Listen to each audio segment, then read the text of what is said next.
Well, welcome back. So,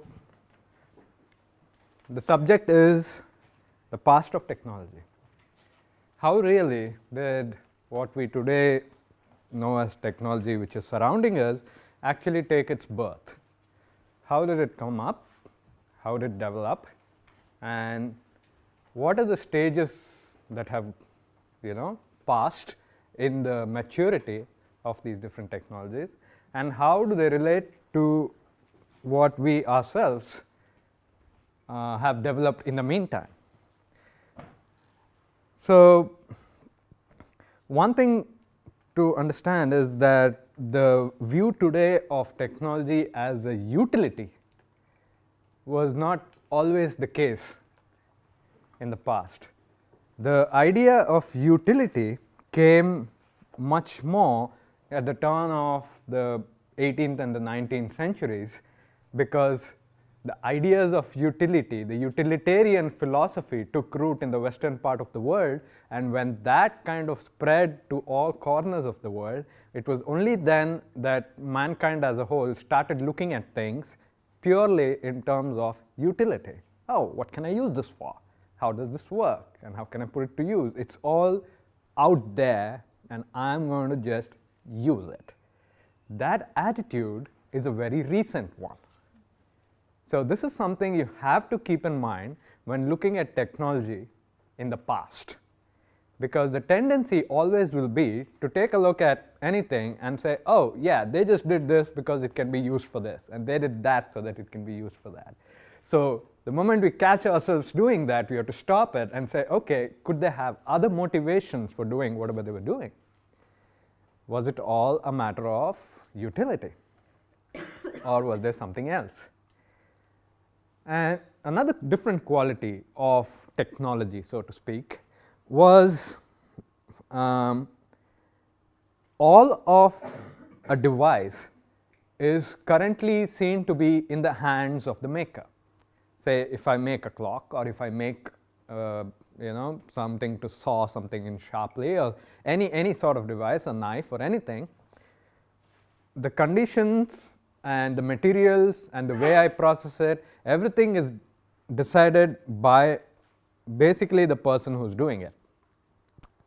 But as you go earlier and earlier, the quality of technology changes, because when you're looking at ancient Tibet or ancient India, you realize that their understanding of what it means to create a technology is that it has to harmonize with nature's rhythms.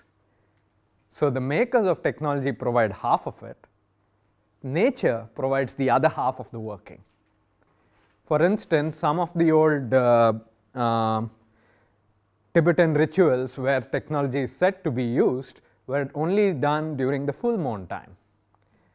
And a lot of the wonderful architecture in ancient Indian temples and all across the world, they have to do with synchronizing a particular building with the stars, either with the solstice or the equinox or all the different kind of arrangements. So whenever you're looking at it, that too is technology, because you're changing the physical world in a certain way to get a certain effect. But you're waiting for the other half to come from the other side, from the skies, from the world, from nature. So these are the kind of things that you'll bump into as you start digging at what technology really is. So once you go even further, if you take the time of ancient Greece and whatever it inherited from ancient Egypt, you notice that religion, or basically worship of a divinity, was the very basis for making physical structures change at certain times in certain ways. That was the primary motivation where it all began.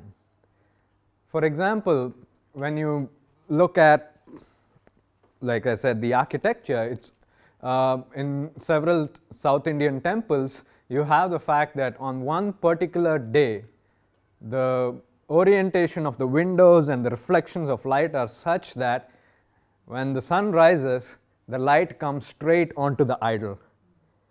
And that is when the ceremonies take place. And all of the arrangements and devices that will be used to create it will be with that in mind.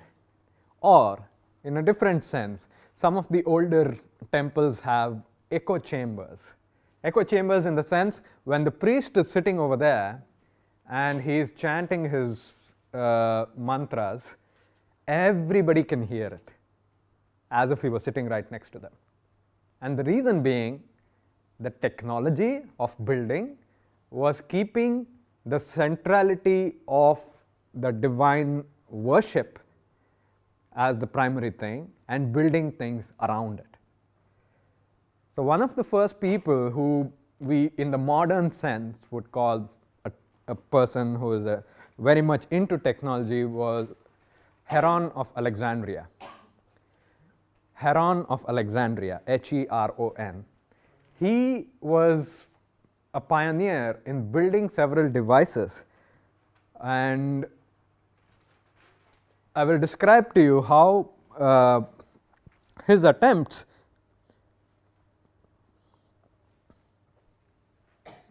are also very closely tied with worship. What was he doing?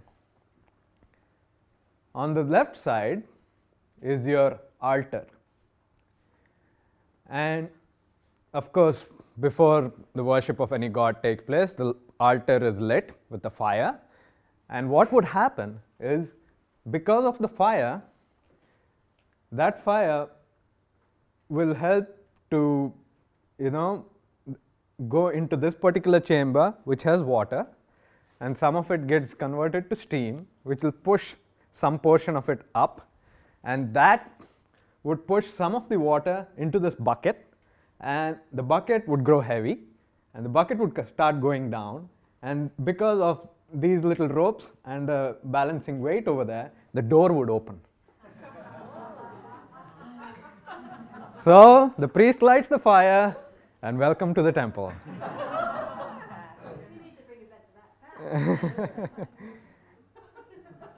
So this gives you a glimpse of what involved technology at one point of time.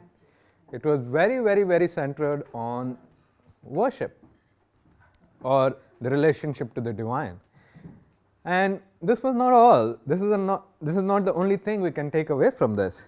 There is also something working almost subconsciously when we are developing any technology, and that is an aspect of the human being is getting drawn out and represented in front of us. What is the process that is getting drawn out when you are lighting a fire? What do? You light a fire, say simple things, you light a fire in the kitchen and you cook the food.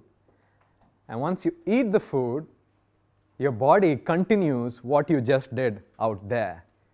In digestion, there is an inner fire that changes substances inwardly and makes it such that it gives you energy. So, when you're talking about fire, you're actually, in a way, taking the digestive process and creating it outside of you. So, this is the first hint that you get that what is there inside the human being is kind of coming out as a technology, so to speak. Think of all the other devices that you might even know about, which we traditionally think of as, the old tools. There might just be the hammer, there'll be the knife, there'll be the levers, there'll be the wedges, there'll be the screws, and just imagine all of them laid out in front of you and think how each one is sort of a projection of one configuration of the human body. When you're looking at a hammer, you're looking at this. This becomes a hammer. When you're looking at a screw, it's this. When you're trying to bite into something, that's where your wedge comes in. When you're trying to lift something, that's where your leverage comes in. So as you look inside, as you simply look at the musculature and the skeletal system of your body, you realize bit by bit a lot of those mechanisms have been created as individual devices, which we already have in the body.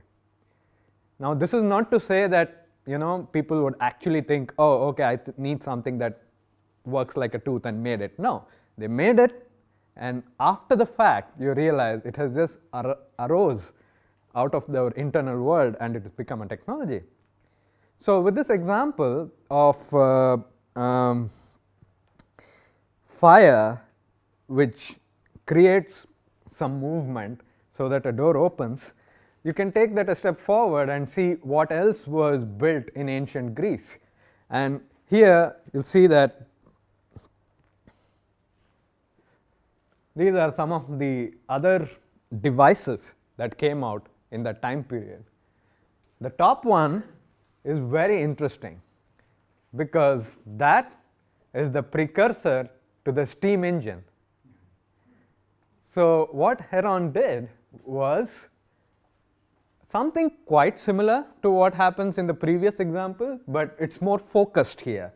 You have the fire and you have water in that, and when that water becomes more like steam, the steam gushing out of it is made in such a way that this particular sphere would start rotating.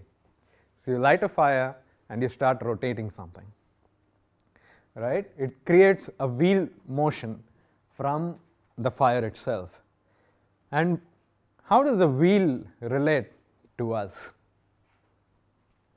When we walk, we don't walk in a continuous fashion, but we do that same action when we are asleep at night and we roll. So when you're talking about the wheel, an aspect of this portion of the human being is what has come out. So what is Heron actually doing? Without knowing it, he's created something that connects the digestion with the central portion of our body. Not necessarily in the way we walk, but in a different way.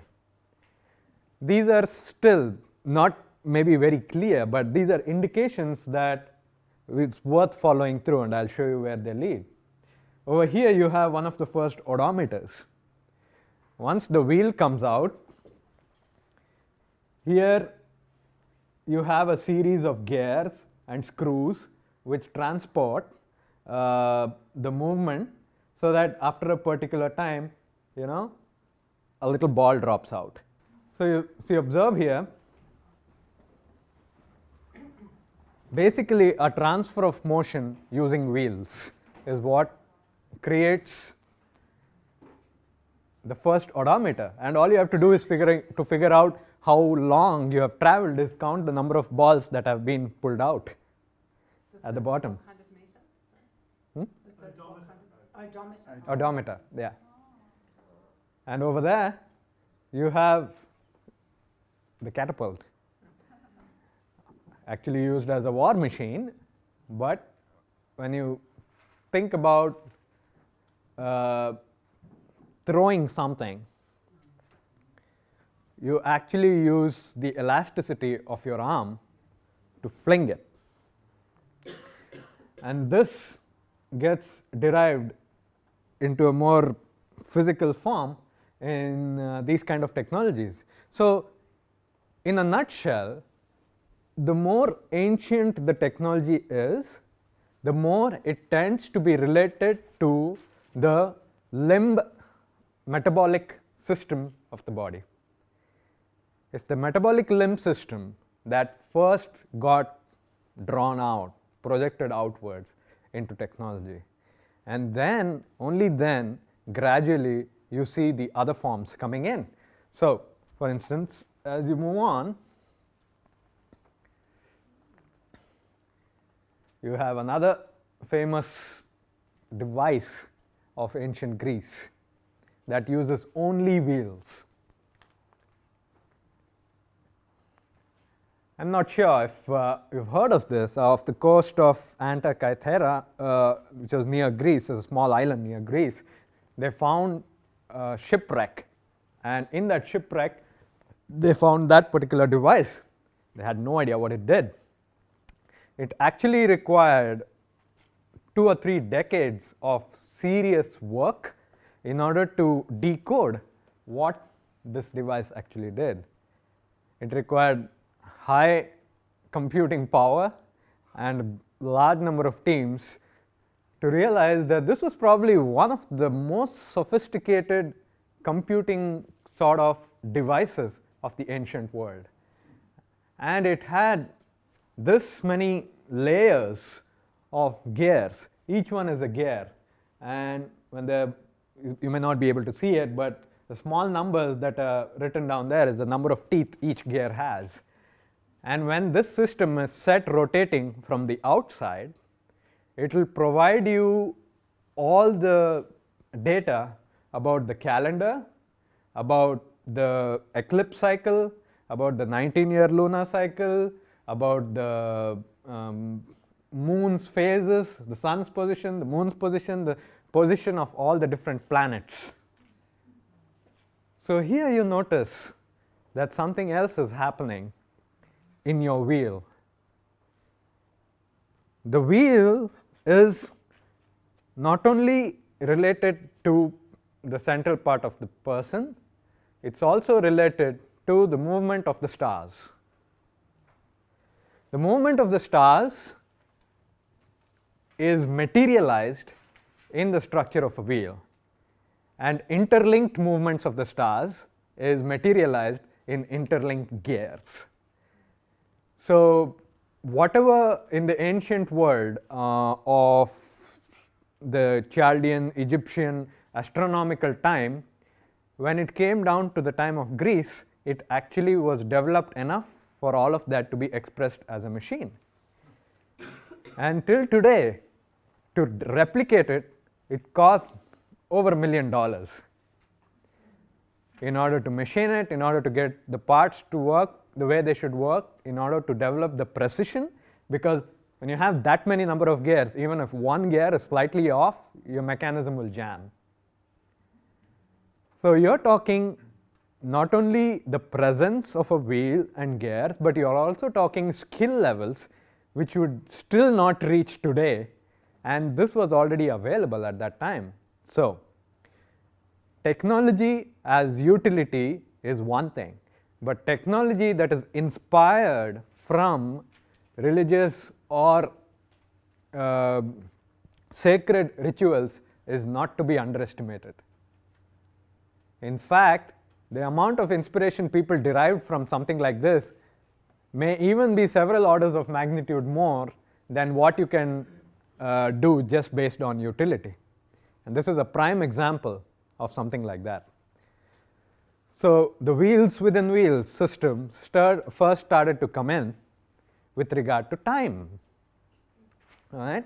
So now we are transitioning over from just the human physical organism to a different sensation, a sensation of time. What else happens here?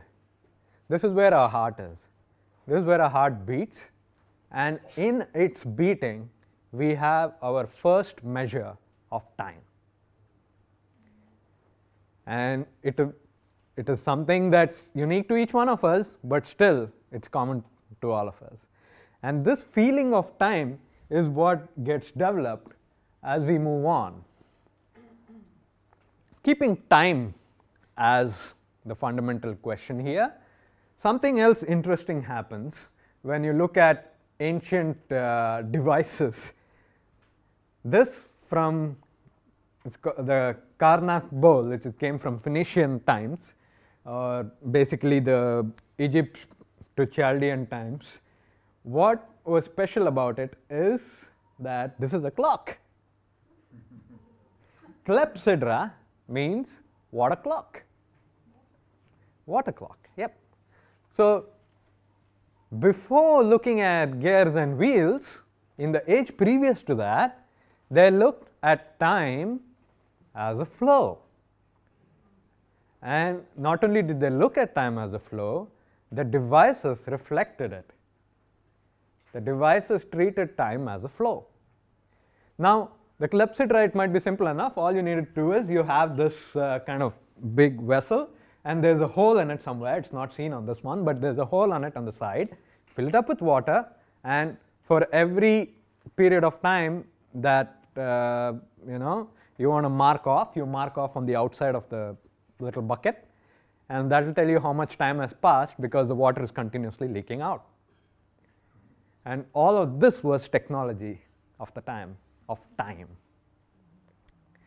So it's interesting to actually go and look at what else happened with the water clocks, because people realize, oh, the water doesn't go at a steady rate.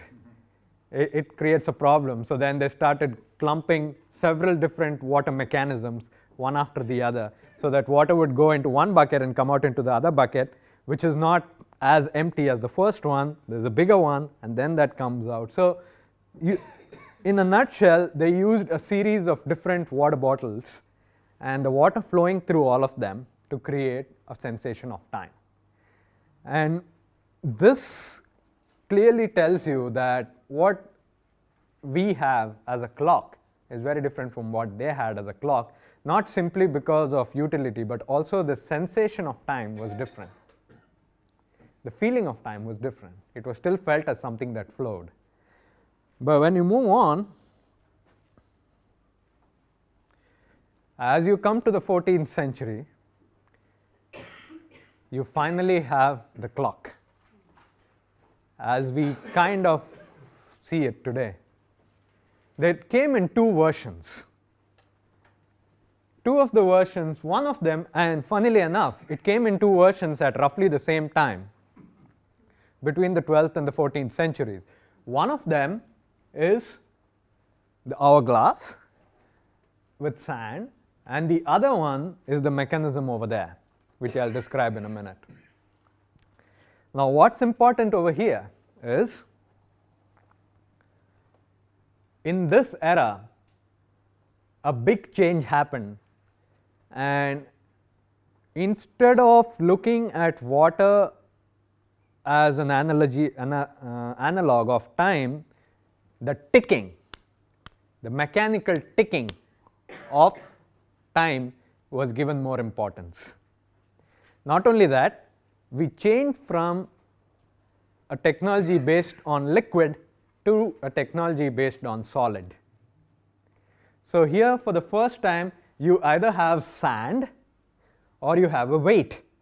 So it's actual physical gravity working directly down that is the main mechanism for your technology. So we started off with a sensation of time which was in the stars. We had to look up in order to get a sensation of time. And after this transition in the 14th century, we had to look at a weight and the behavior of a weight in order to get a feeling of time. And who was the person who did that?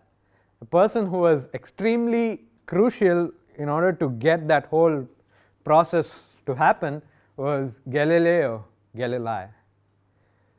So what Galileo noticed was, when he looked at a chandelier in Pisa, he observed that the time it takes to swing is independent of its amplitude. So whether something is let swing from this end or from this end or from something closer, your pendulum still oscillates with the same time period. This was how gravity got connected to time. And only when this was done was it possible to create a clock. Because what is really needed for a clock is not simply, you have a weight and then you somehow release that energy into your rotating mechanisms. What you also need is a timer. You need something that will control how quickly the clock ticks. And once Galileo identified this property of a pendulum, Christian Huygens is another scientist who went ahead and incorporated that into his pendulum clocks, and that kind of took off, and in all of Central Europe, clocks and bells and everything became a big thing. Now let me spend a little bit time on the clock itself. And what I'd like you to pay attention to is not simply all these different parts, but to actually feel the force in each one of these elements and how it is translated from one portion of the clock to another. All right? So let's start with the heaviest thing, the weight. Okay? So you have the weight over there, and this weight is connected to this particular wheel. All right? And then it's a winding mechanism, so basically the weight can be wound up so that it will rise up, and then you just let it go. So the weight is constantly falling. And this, on this side, is attached to another wheel. There are two wheels over here. What is the two wheels doing? This is a ratchet wheel. What does a ratchet wheel mean? Ratchet wheel simply means once you are winding it up, it prevents it from immediately winding back out. So in other words, if you yank it down and you leave it, it should stay. It should not go in the opposite direction. So this ratchet, kind of blocks the movement. So that's this purpose. So it prevents the weight from getting disturbed. And then to the ratchet wheel, you have the main wheel. And this is what is actually turning because of the weight. So you have the weight, and the weight is turning the axle of the main wheel. That's your powerhouse of the clock. Now this powerhouse can be changed. Instead of a weight, you can have a battery, you can have a spring, you can have other things. Many times in your alarm clock, when you wind something up, or when they wound clocks in the old church towers, they had to actually either raise a weight or tighten a spring.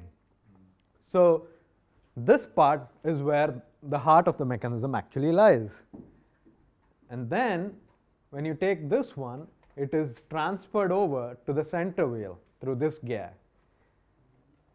And the center wheel rotates, and it's connected to the hour hand, the minute hand, and all of that. But if you look at this part only, okay, forget about these wheels and this stuff for a second. Only focus on this. Okay? You have this wheel which rotates, and it connects to the center, and that runs your, I think that's the second hand. Yeah. So that runs the, in this case, the minute hand, the smaller of the two. So once this is turning, you should have the rotation of those needles. But something has to prevent them from simply rotating out of control. Or else all you'll have is, you fix the weight there, and zzz, it just comes out and it finishes all the rotations immediately. What prevents that from happening is what's going on in this portion. What's happening is, when you have this wheel, the center wheel, and it's connected through a pinion through a third wheel, and then that is connected to this. So all these different gear ratios are important because obviously everything has its own time. So whenever you are changing from one time to another, say when you're multiplying by 60 to get a minute, or multiplying that by a 60 to get an hour, you're using these number of teeth in the gears to get that done. So let's not worry about the number of teeth right now. What you're looking at in this section is something that controls the working of the timing. So if you look at it, this particular train ends here, and this is called the escape wheel. And the escape wheel and this associated pallet, they're like this, they're locking together. Okay? So that is where the control is. That is what is going to control how quickly your clock is going to unwind. And how does that work? Now observe only this section. The straight pendulum rod, this little fork and pinion, and this particular pallet. This is just a spring to suspend the pendulum, so that's not too important. But you have a pendulum here. Now you set this pendulum going. Okay? once you set this pendulum going, what happens? At this fork, this particular thing which is jutting out is moved like this. And when that is moved, because of that, this pallet moves like this. And when the pallet moves like this, what it does is it connects up with the wheel such that the wheel can only move a little bit at a time. So as the wheel continues to move a little bit, the pallet stops it. And when the pendulum moves in the other direction, it releases it and it stops it from the other direction. So this little pallet, I would encourage you to go and just look up pallets later on. This is the most amazing mechanism that you can ever think of. And in my opinion, a pallet is the most beautiful part of any mechanical clock.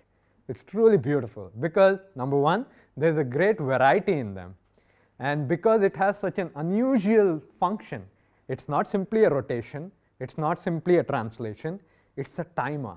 So the way they make their pallets depends on the geometry of the clock in order to fit into it properly, and it's very, very elegant when you actually look at it. But the basic point is it's a stopper. So it goes this way, and in the middle, your clock, obviously the gear, wants to keep rotating due to the indirect effect of this particular weight. So this weight is through a series of gears. In one side, it is creating the time, and through another series of gears, it's linking itself up with a pendulum bob. So this is one way of doing it. There are other kinds of clocks where, just like I told you, you can use a winding up a spring in order to create this. Here also, instead of a pendulum, you can also use a spring, because the spring mechanism also has this oscillatory quality. If you hit a spring, it will vibrate. So there are various mechanisms that can be used, but you need one thing, which is your weight, and the other thing, which is your timer. So one thing which relates to gravity, and another thing which relates to your heart. And this is what created the modern world that we know of, where time got an expression in space.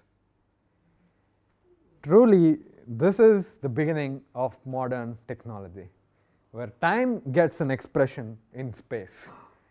And then, when you look at it, you have to observe that the entire mechanism has an invisible component, and that is what technicians were very good at. Technicians are not always the people who can read the best maps. Technicians or watchmakers, the makers, true makers of technology, are those who can sense the connection between their body and the device, and seeing how their body's forces are getting transmitted in different ways through the device. They are creating an invisible map through the knowledge that they have from their metabolism or their actual physical body to understand how these things work. This is something also that has been completely missed when people look at technology, because it's not always visual. Even though time has gotten into space, the actual process is still happening under the surface. So that's very important to keep in mind. And once you're talking about the connection between digestion and breathing, you move on to one of the most powerful engines, literally, of the modern world, and that is the steam engine. In steam engine, something else is happening which combines the fire with the circulation of your gear. So what Heron of Alexandria did at the time was taken several steps forward by Newcomen, James Watt, and everybody. And something else that the steam engine did, which was not the case in almost all of ancient world, was these were the devices that took into account not only the push of air when it's heated, but also the suction of air. this was the first time when both the out breath and the in breath were incorporated into a mechanical system. This is very important because we normally don't realize that other half of breathing that we have, where we take in the breath, is pretty unique. We normally can speak only when we are breathing out, but there is also an expression when you are breathing in. And suction, working side by side with pressure, opened the door to engines in this world. And when you're looking at the transfer of the same fire that you have in the metabolism all the way through the structure, what do you see? The whole process starts here, and then you have the person supplying coal, and this is where all the ashes are collected, and this enormous amount of heat is passed in here, whereas this purple colored tube that you see is what's happening to all the steam that is generated. So you have all these tubes, and these tubes are surrounded by water. So all the water becomes steam, pours through here, and once it gets here, there is a mechanism, a piston mechanism, and this piston mechanism is what is used to then transfer the power onto the wheels. Here is another interesting outcome of this process, which we may not always realize. Where in the body do you have a piston? The part of the body which is above and the part of the body which is below is separated from the diaphragm. Your diaphragm is your piston. Your diaphragm, which acts up when you cough, is punching its way through. And this musculature is what, if you take a look at it, that's what comes out in this piston, and that's what transfers the energy of the heat into your wheels. And I mean, the whole interaction is very interesting. This is just another image of a similar process.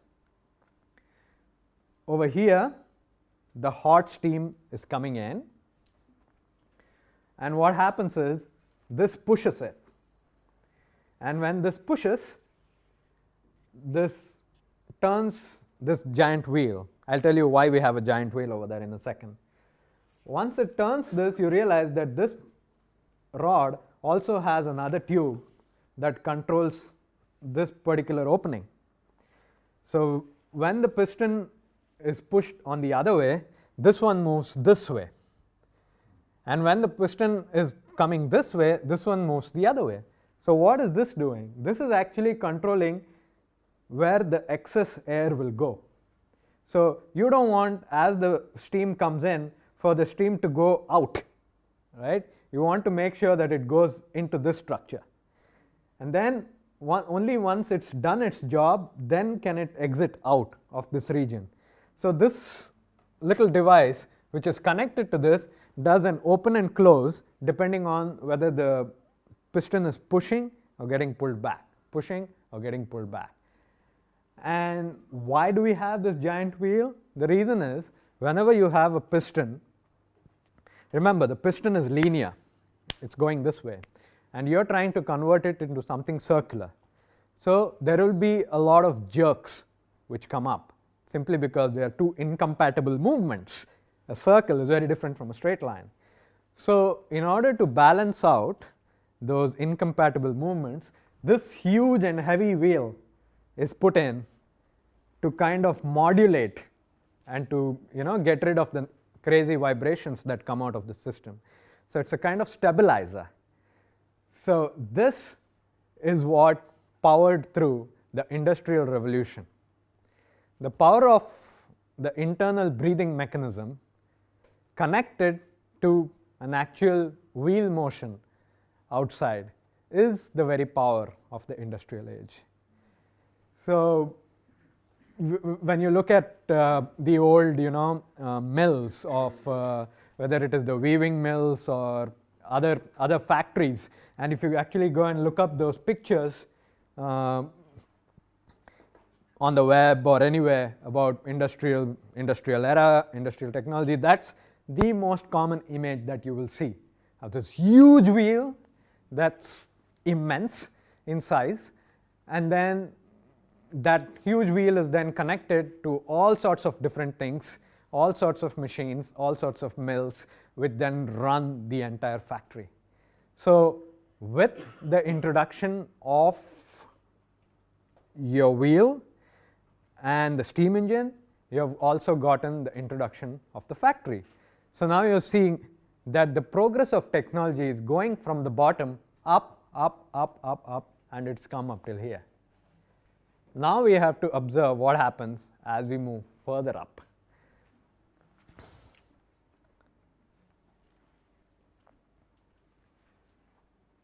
The person over there on your right is Alessandro Volta, and this is called the torpedo fish. What Alessandro Volta, an Italian, and another compatriot of his, Galvani, figured out was that the muscular nervous system of animals is linked together in a very peculiar way,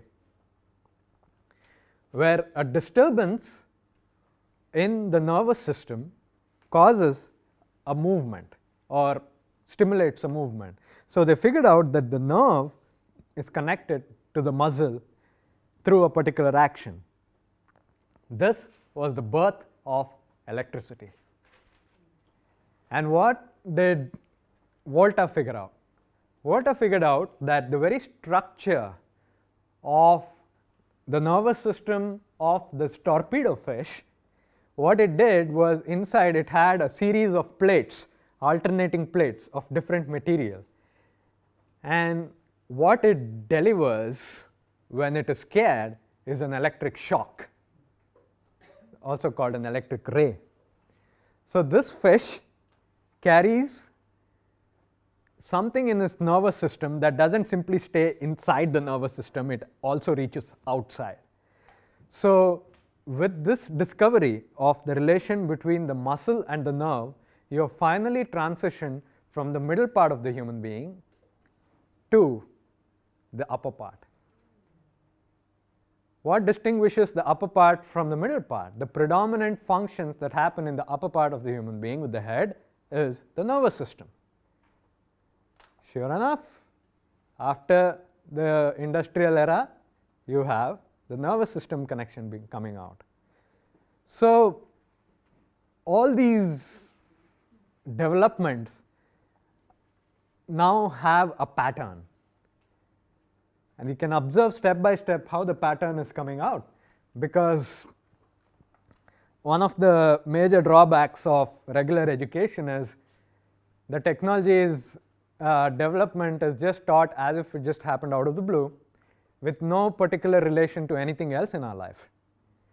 But when you systematically observe internally in your body what happens, and you observe what is happening outside in culture, you realize that man is actually understanding how his bodily mechanism is working. And through the understanding of that, organs start coming out as technologies. So he basically found out electricity, and that's why you have the voltaic cell or the voltaic battery, and even till today you measure electric force using the units called volts. So what happens when you come even above? You come into your sense organs. Right? Your sense organs are the next things which are the most sharp sensory equipment that you have. So if you take your eyes and try to kind of imagine what their function is, a predominant function of the eye is in the lens. And this lens and the way it works also got projected outwards in two different directions. In the very large, it became the telescope. In the very small, it became the microscope. So the telescope microscope outgrowth from the lens of the eye forms the next stage of technology. So in this theme, you can also see that the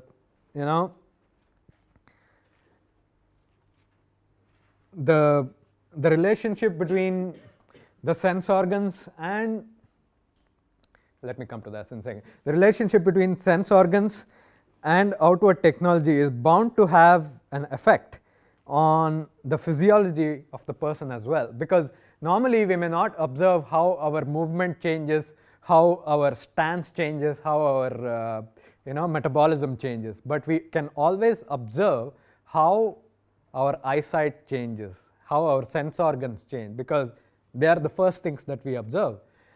And in case of the spectacles many of us are wearing, it came out that at the very time when spectacles came out is when people started needing more spectacles.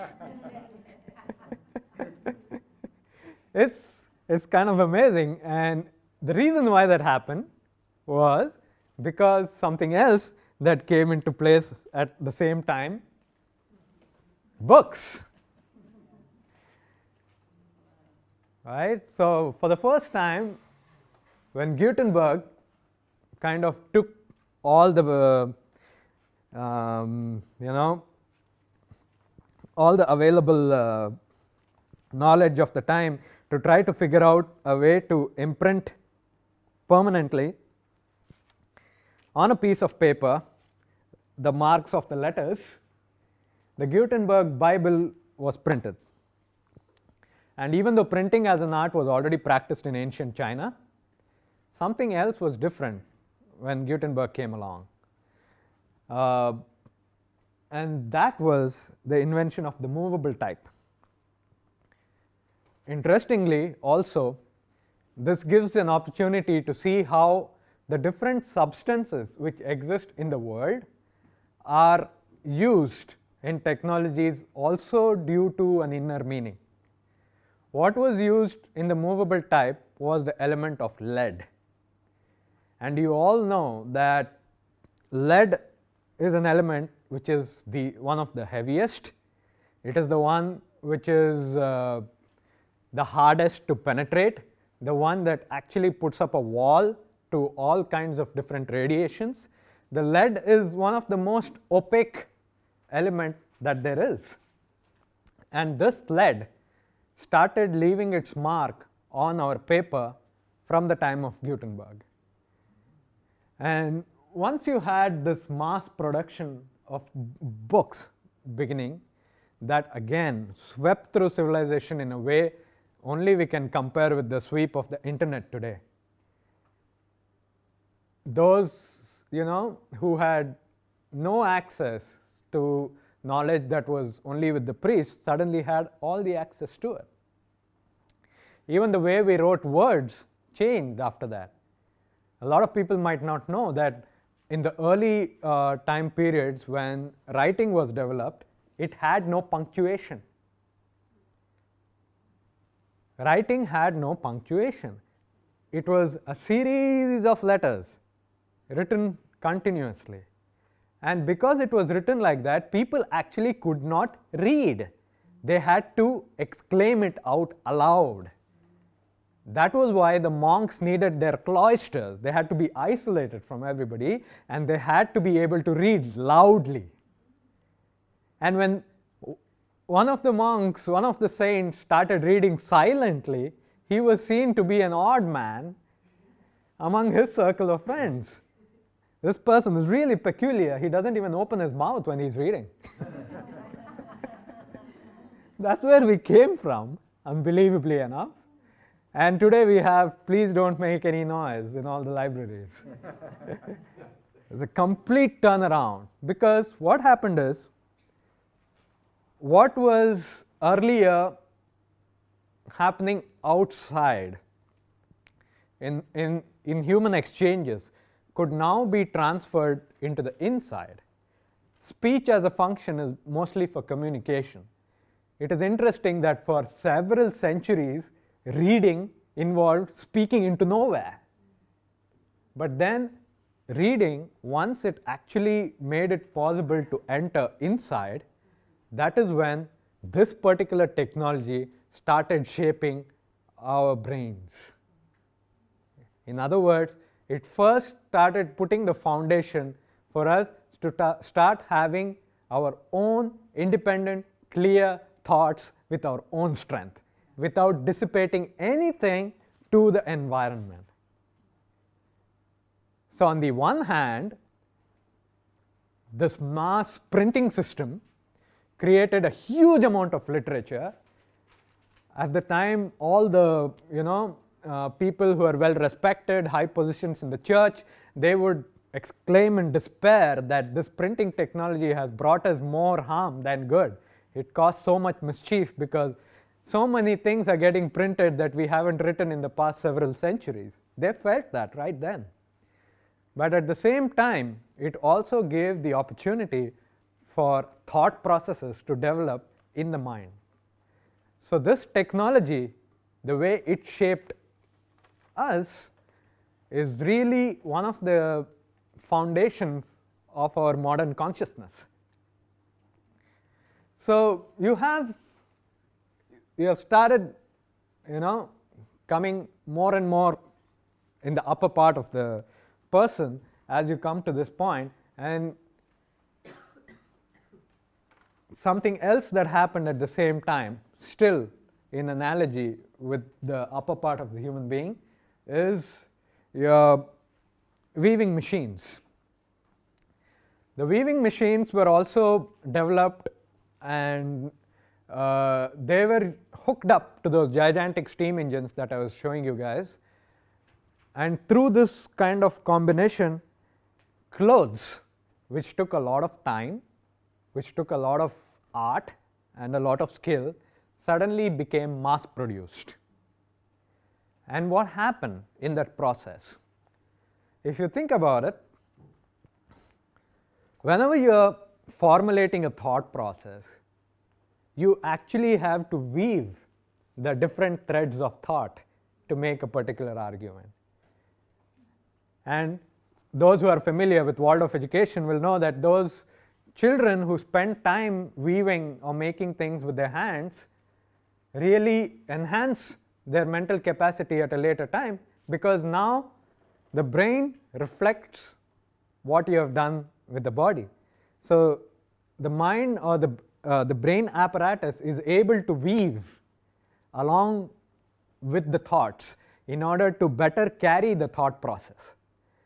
So when something like that gets automated, what is happening? Look at these different holes. All these different holes are what is determining where the needle will punch through in your weaving machine.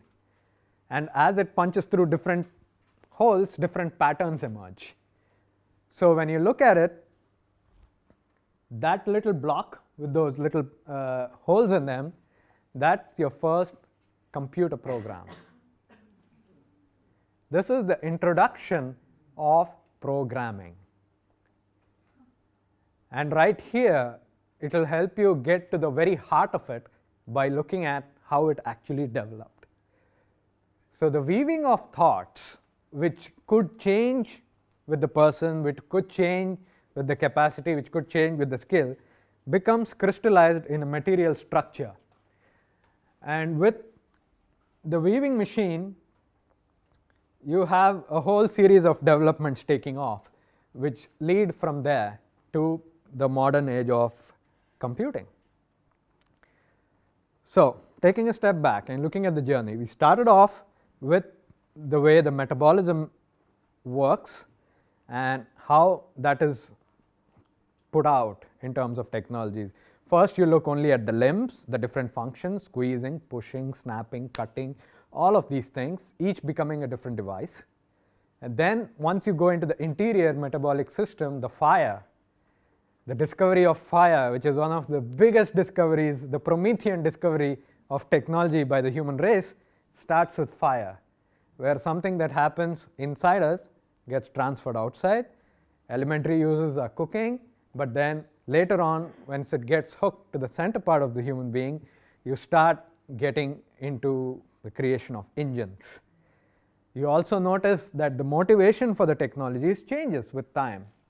In fact, when the clock came out, the people who were most strict with regard to the use of the clock were the monks, because the monks needed the right time to pray, the right time for silence, the right time to take their meals, and everything had to be disciplined in a certain way.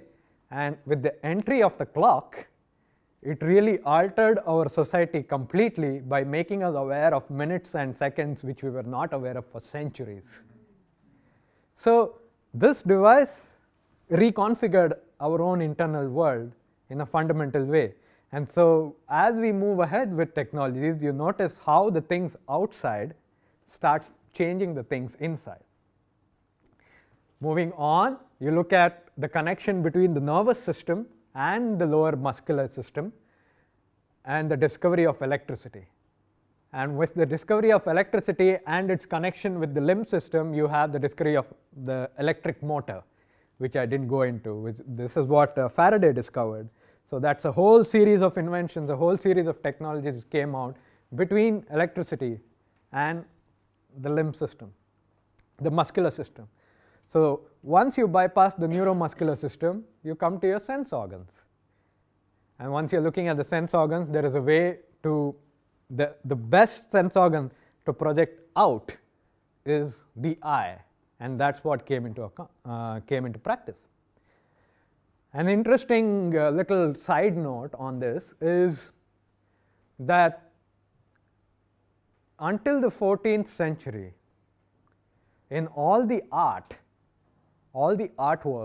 that was made by different artists, they did not have 3D perspective incorporated into it. 3D perspective really came into its own only in the 14th century, when the people like Albrecht Dürer and others actually put in the effort to figure out, okay, so if there are all these trees along a road, how do they shrink as I look farther and farther? This is fun, truly fascinating, because even if you give a little piece of paper to a 5-year-old kid today, he or she might easily sketch things in perspective. But it took us as a historical phenomenon until the 14th century to even draw things in perspective. And the moment we began to be able to do something like that, we actually understood our eyes. And once we actually understood our eyes, lo and behold, we started making microscopes and telescopes.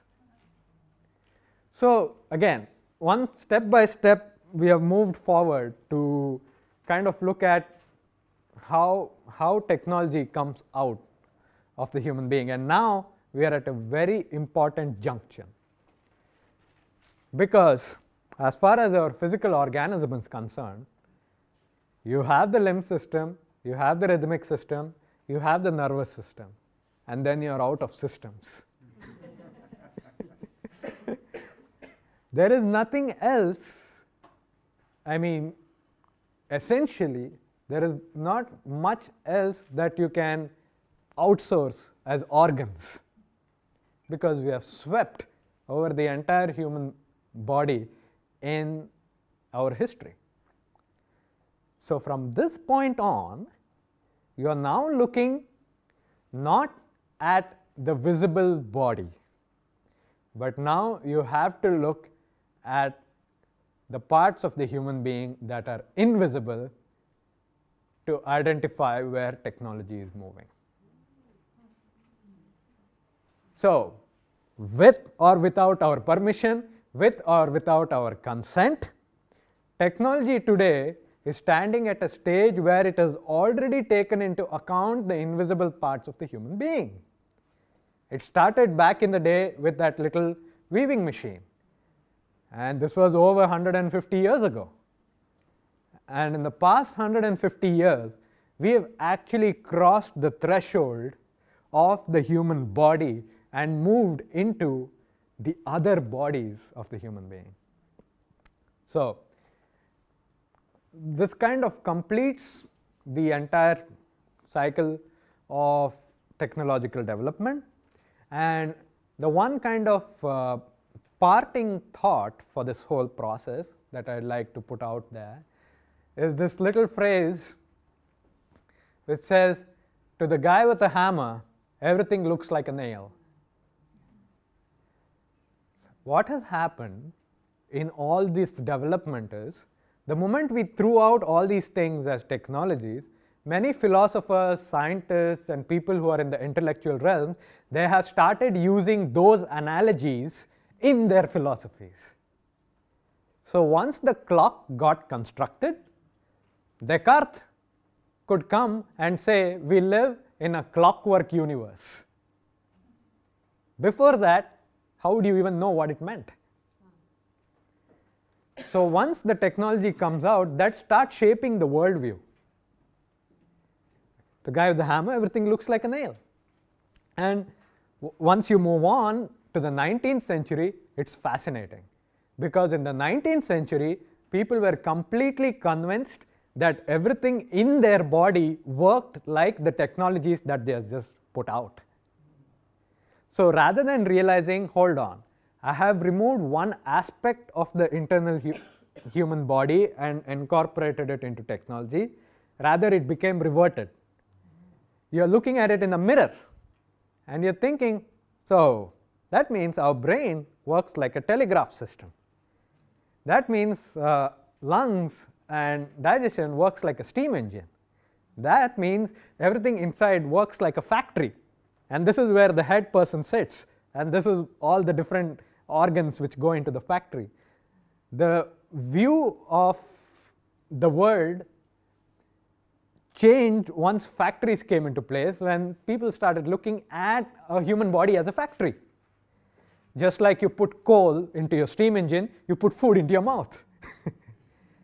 The worldview picks only the material aspect of things and starts looking at the human being with that in mind. And that creates the modern scientific worldview. When you're looking at even basic physiology, human physiology or biology and all of these things, when you start digging into it, you'll realize the actual concept always goes back to the things which came out of factories and mass production and physical, actual technological devices.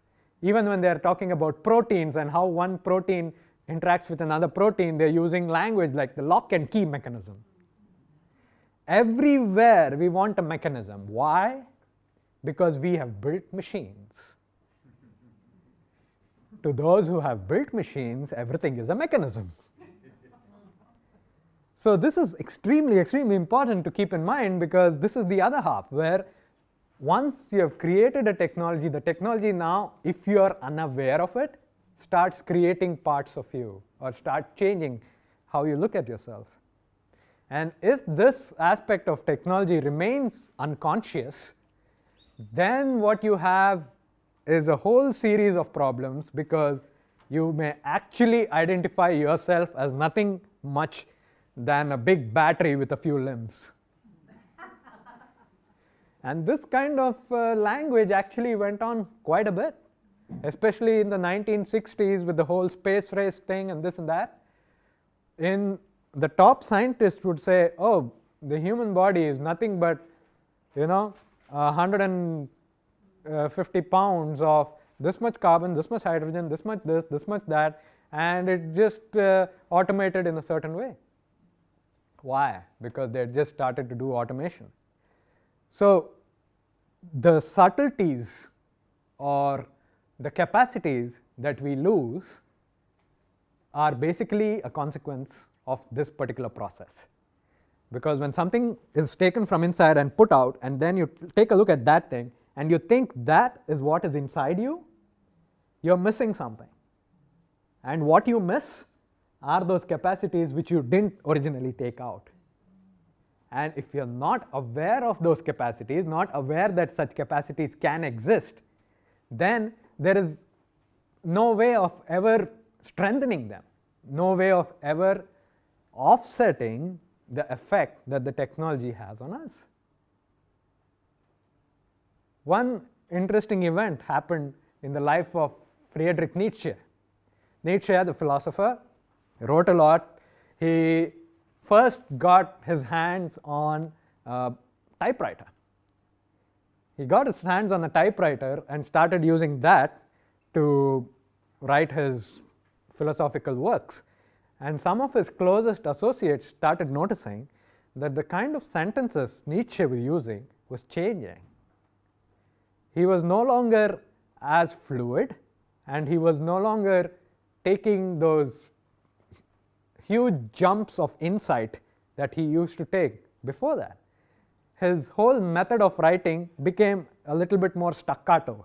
It started getting clipped in a way, and they would tell him that, and he would actually realize and admitted, yes, the typewriter is shaping how I write.